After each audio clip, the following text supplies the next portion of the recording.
Let's see how to install Windows 10 fonts. The first method. Download free fonts from the internet. You can download the font from any website.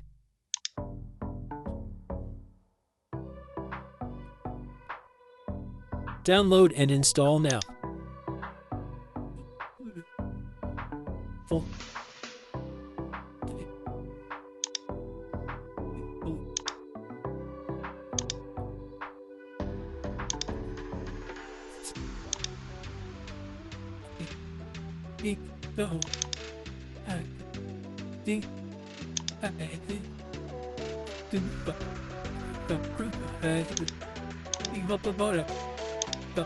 Second method.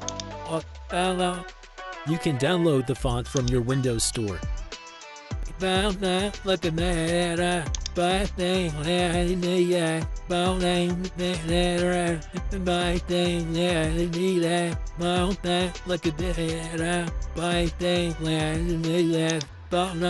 Then restart your computer.